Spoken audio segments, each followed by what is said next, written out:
Selamat berjumpa kembali dalam layanan audio Sahabat Seperjalanan. Hari ini adalah hari Rabu 5 April 2023. Tema renungan saat teduh kita adalah tahan uji bukan dipuji. Tahan uji bukan dipuji. Firman Tuhan terambil dalam Kisah Rasul pasal 3 ayat 14 dan 15. Jika pekerjaan yang dibangun seseorang tahan uji, ia akan mendapat upah. Jika pekerjaannya terbakar, ia akan menderita kerugian, tetapi ia sendiri akan diselamatkan, tetapi seperti dari dalam api. Mari kita berdoa. Bapa yang di dalam surga, biarlah kami menjadi pribadi yang tahan uji, bukan orang yang haus dipuji. Dalam nama Tuhan Yesus kami berdoa. Amin. Shalom sahabat perjalanan yang dikasihi Tuhan. Tahan uji kemudian dikontraskan dengan ingin dipuji. Orang yang tahan uji orientasinya bukanlah kepada pujian. Dia akan terus berjuang sekalipun tidak ada pujian, sekalipun sukses belum ada pada dirinya. Dia sangat menyukai dan menyenangi yang namanya proses yang sulit. Melewati masa-masa yang sulit, itulah yang disebut dengan tahan uji. Tahan uji seringkali dikaitkan dengan berbagai macam penderitaan, berbagai macam kesulitan, berbagai macam tantangan, lika-liku yang harus dilewati. Jalan yang terjal, melewati lembah yang kelam.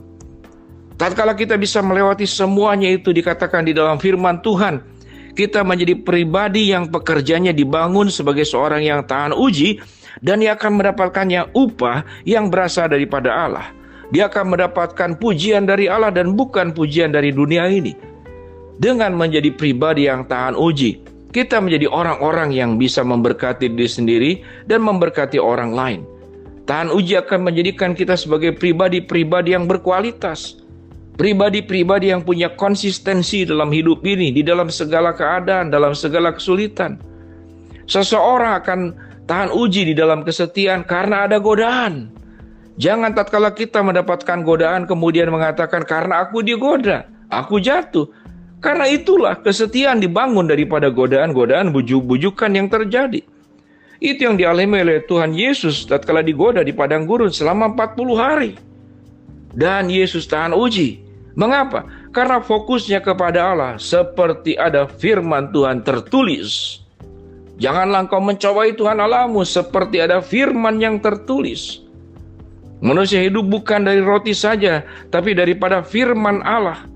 Dan ada banyak aspek yang membuat kita tahan uji. Sahabat seperjalanan yang terkasih, bagaimana kita menjadi pribadi yang tahan uji? Janganlah kemudian menjadi orang berorientasi selalu mencari pujian. Karena pujian itu adalah membangun kehidupan di atas dasar yang sangat lemah. Membangun kehidupan di atas dasar yang sangat rapuh. Katalah kita tidak mendapatkan pujian, yang ada adalah kritikan dan cercaan, kita akan rubuh. Kita akan berubah dari seorang yang lembut menjadi seorang yang pemarah, menjadi seorang yang liar, menjadi seorang yang ganas. Seseorang yang tidak membangun hidupnya didasarkan dasar yang kuat, dia akan berubah dari malaikat bahkan bisa menjadi setan. Dia akan berubah dari orang baik kemudian menjadi orang yang sangat jahat. Itu yang terjadi dalam dunia ini. Orang-orang yang tahan uji bahwa kehidupan dan apa yang kita lakukan adalah sebuah pekerjaan. Apapun peran kita adalah pekerjaan. Dan pekerjaan kita majikannya adalah Allah sendiri. Tuhan sendiri yang akan kemudian menilai kita. Dan firman Tuhan sendiri berkata, Tuhan sendirilah yang memberikan upah kepada kita. Kalau kita mendapatkan berkat-berkat dari apa yang kita lakukan di dalam dunia ini dari manusia, maka harus diingat, itu pun adalah bersumber dari Allah. Karena Allah bisa memberkati orang lain dengan caranya sendiri. Baik Tuhan bisa memberi langsung, atau Tuhan memberkati melalui sumber-sumber yang lain. Maka semuanya itu adalah berasal dari Allah.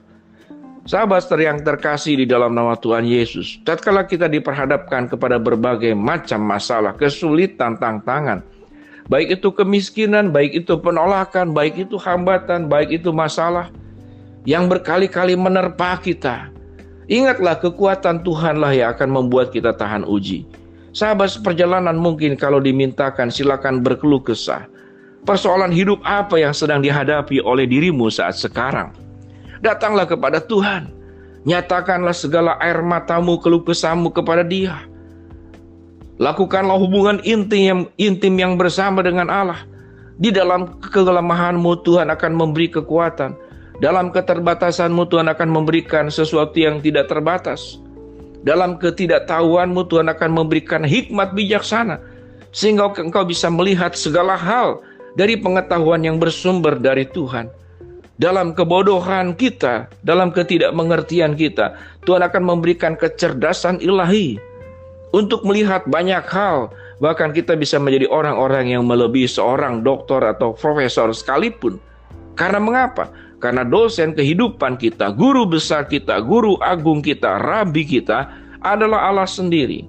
Namun tentunya ini tidak bisa serta-merta terjadi.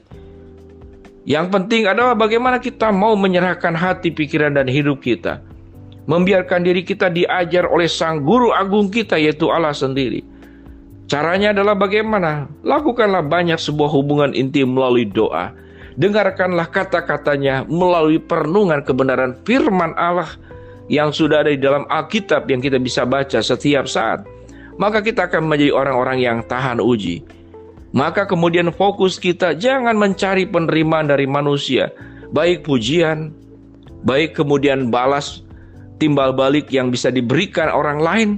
Kalau kita hanya berorientasi kepada respon dari manusia yang timbul tatkala kita tidak mendapatkan apa yang kita harapkan, kita akan menjadi orang yang mudah sakit hati, kita akan menjadi orang yang mudah kecewa, kita akan menjadi orang yang mudah marah, atau kita ingin membalas semua tindakan-tindakan yang tidak baik dari orang lain yang dikenakan kepada kita. Maka pada saat kemudian sikap-sikap buruk muncul dari kehidupan kita, maka ingatlah, berarti kita masuk ke dalam orientasi menjadi manusia yang ingin mendapatkan timbal balik, menjadi orang yang selalu ingin mendapatkan pujian, mendapatkan penilaian yang baik. Tetapi seorang yang tahan uji, dia akan yakin karena apa yang dilakukannya sebagai sebuah kebenaran di hadapan Tuhan. Sekalipun dunia tidak memberikan penghargaan, tidak memberikan pujian, tidak memberikan timbal balik, yang seharusnya engkau tetap bersuka cita, engkau tetap berbahagia, engkau tetap punya hati yang tetap bersih, tulus, bening, karena engkau tahu yang kau buat semata-mata adalah semuanya buat kemuliaan Tuhan. Orang-orang yang tahan uji, yang dekat dengan Tuhan, tidak ada yang namanya kepahitan hidup. Tidak ada yang namanya itu luka-luka lama di masa lalu yang terus kita bawa saat ini, yang membuat wajahmu yang sukacita penuh dengan kemuraman, yang membawa kehidupanmu yang baik kemudian menjadi buruk. Ingatlah sahabat seperjalanan, jadilah pribadi yang tahan uji. Jangan menjadi pribadi kemudian yang haus kepada apa penerimaan yang ada di dalam dunia ini. Karena dunia tidak bisa memberikan semuanya itu secara sempurna.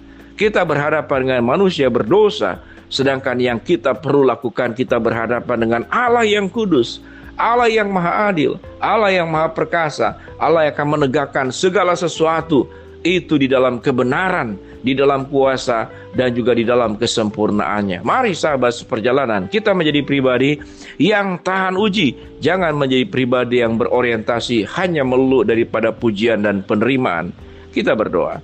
Bapa yang di dalam surga, terima kasih buat kebenaran firman Allah yang sudah kami pelajari. Hamba mau berdoa buat sahabat seperjalanan yang sedang sakit, Tuhan jamah sembuhkan.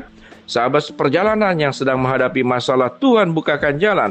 Sahabat seperjalanan yang sedang memohon berharap sesuatu, Tuhan akan kabulkan dengan cara dan waktunya Tuhan. Di dalam nama Tuhan Yesus kami berdoa. Amin. Shalom sahabat seperjalanan yang dikasihi Tuhan. Jadilah pribadi yang tahan uji, bukan jadi pribadi yang haus pujian. Amin.